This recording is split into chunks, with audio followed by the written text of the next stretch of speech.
To my YouTube channel के classes and my name is Lalit. Guys, आप सबको पता है ये 12th के बोर्ड एग्जाम कर दिए गए कैंसिल, यानी कि सीबीएसई बोर्ड एग्जाम अब नहीं होंगे, इनको कंप्लीटली कैंसिल कर दिया गया है। तो गाइस, अब सबसे बड़ी बात आती है सबका कि एडमिशन किस प्रोसेस पे होगा, यानी कि गाइस जो कॉलेज में ड्यू के जो एडमिशन होते हैं वो किस बेसिस पर किए जाएंगे गाइस, क्योंकि पहले तो मेरिट बेसिस पे होता था। तो गाइस कई सारे बातें आपको सुनने में आई होगी कि ड्यू ने पहले ही क्लेरिफाई कर दिया था कि अगर एग्जाम नहीं होते तो हम ड्यू सेट नाम से एक एंट्रेंस एग्जाम है वो लेंगे।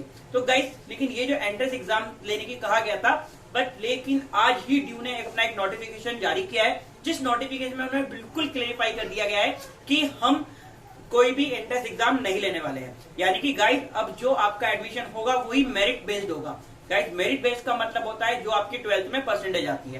गाइस जितनी ज्यादा आपकी परसेंटेज आती है उसके हिसाब से ही आपको कॉलेज अलॉट किए जाते हैं। यानी कि गाइस अगर आपका नॉर्थ कैंपस में एडमिशन लेने का सपना है तो गाइस उस कंडीशन में आपको पता है नॉर्थ कैंपस के जो कॉलेजेस होते हैं वो बहुत टॉप कॉलेजेस में आते हैं दिल्ली यूनिवर्सिटी के।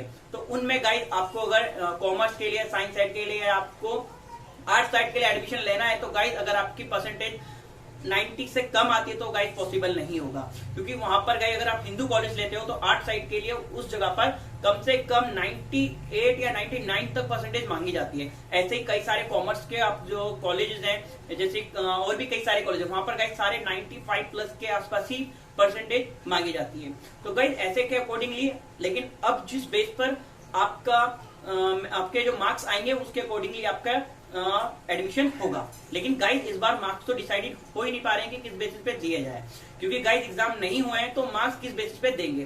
तो गाइस अभी कुछ जो बात सुनने में आ रही है, इन्होंने फैसला लिया है कि लास्ट 3 ईयर बेसिस पर आपके मार्क्स दिए जाएंगे। यानी कि गाइस आपने जो लास्ट 3 ईयर में जो आपके एग्जामिनेशन हुए हैं, यानी कि 9, 10, 11 इनके एग्जाम और साथ ही साथ 12th में जो आपने थोड़ा रिवॉर्ड दिए उसके बेसिस को ही कैलकुलेट करके एग्जाम एग्रीगेट निकाल के आपको बेस्ट परसेंटेज प्रोवाइड कराई जाएगी। लेकिन गाइस बात अब आ जाती है कि जिन कॉलेजेस में 99, 98 परसेंटेज मांगी जाती थी, अगर हम तीनों साल का परसेंटेज जोड़ भी दें, उसका एग्रीगेट निकाल के एक मैक्सिमम परसेंटेज आपको प्रोवाइड कराए तो भी आपके 90 प्लस परसेंटेज आना पॉसिबल नहीं है, क्योंकि कई सारे ऐसे स्टूडेंट्स होते हैं जिनके 11th में इतने मार्क्स नहीं कर पाते, 10th में हो सकते हैं लेकिन 9th में नहीं हो पाते। उस कंडीशन में वो बच्चे बहुत मेहनत करते हैं और 12th में मार्क्स लाने की कोशिश करते हैं। लेकिन गाइस जो हमारे पढ़ने वाले जितने भी स्टूडेंट्स हैं जिन्होंने सोचा था कि हम 12th में इतने मार्क्स कैप्चर कर पाएंगे, 98 मार पाएंगे या 90 प्लस मार्क्स ले पाएंगे, तो गाइस उनके लिए ये अब लगता नहीं है कि आपके परसेंटेज इतनी आ पाएगी।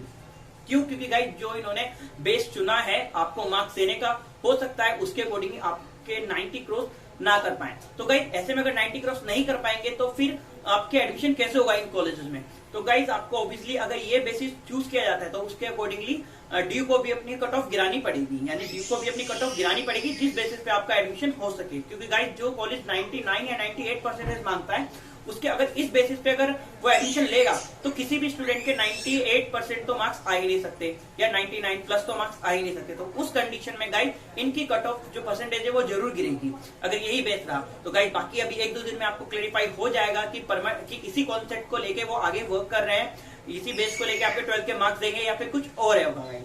और गाइस साथ ही साथ जो हमारे 12th के स्टूडेंट्स थे जो ये सोच रहे हैं कि हम बहुत अच्छे मार्क्स ला सकते थे अगर एग्जाम होंगे, तो गाइस उसके लिए भी सीबीएसई ने पहले ही ये कह दिया है कि अगर जो भी स्टूडेंट हमारे मार्क्स देने के जो बेस जो बनाया गया उससे खुश ना हो या उनके मार्क्स इतने जो उन्होंने सोचे थे एज्यूम करे थे उसके अकॉर्डिंग नहीं आए या उससे कम आ रहे हैं, तो उस कंडीशन में वो अपने एग्जाम दे सकते हैं फ्यूचर में। यानी कि गाइस जब थोड़ा पैंडेमिक थोड़ा कंट्रोल में आ जाएगा, नॉर्मल हो जाएगा, तो उसके अकॉर्डिंगली सीबीएसई दोबारा एग्जाम कंडक्ट कराएगी जिसमें जो भी 12th के स्टूडेंट्स हैं अगर वो एग्जाम देना चाहते हैं अपने सब्जेक्ट्स के लिए तो वो एग्जाम दे सकते हैं। अगर जो स्टूडेंट खुश हैं कि अगर हमारे इतने परसेंटेज आ गए हम तो उनको कोई एग्जाम देने की जरूरत नहीं है। लेकिन जो स्टूडेंट ये सोचते हैं कि हमारे इससे ज्यादा मार्क्स आ सकते थे अगर हम एग्जाम देते हैं तो गाइस वो एग्जाम दे सकते हैं। तो गाइस निराश होने की जरूरत नहीं है, बट ये कह सकता हूँ आपको थोड़ा टाइम लगेगा, क्योंकि अगर आपका रिजल्ट आ गया उसके अकॉर्डिंग आपको मार्क्स अगर आपने जो एज्यूम किया उसके अकॉर्डिंग नहीं आ रहे हैं, आपको बहुत कम आ रहे हैं, तो उस कंडीशन में आप अपना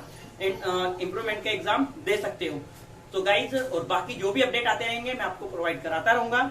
और गाइज आपके अगर कोई भी और डाउट है तो प्लीज मुझे डिस्क्रिप्शन में मुझे कमेंट्स कर सकते हैं और जो भी आपके डाउट्स है मैं उसको क्लियरफाई कर दूंगा।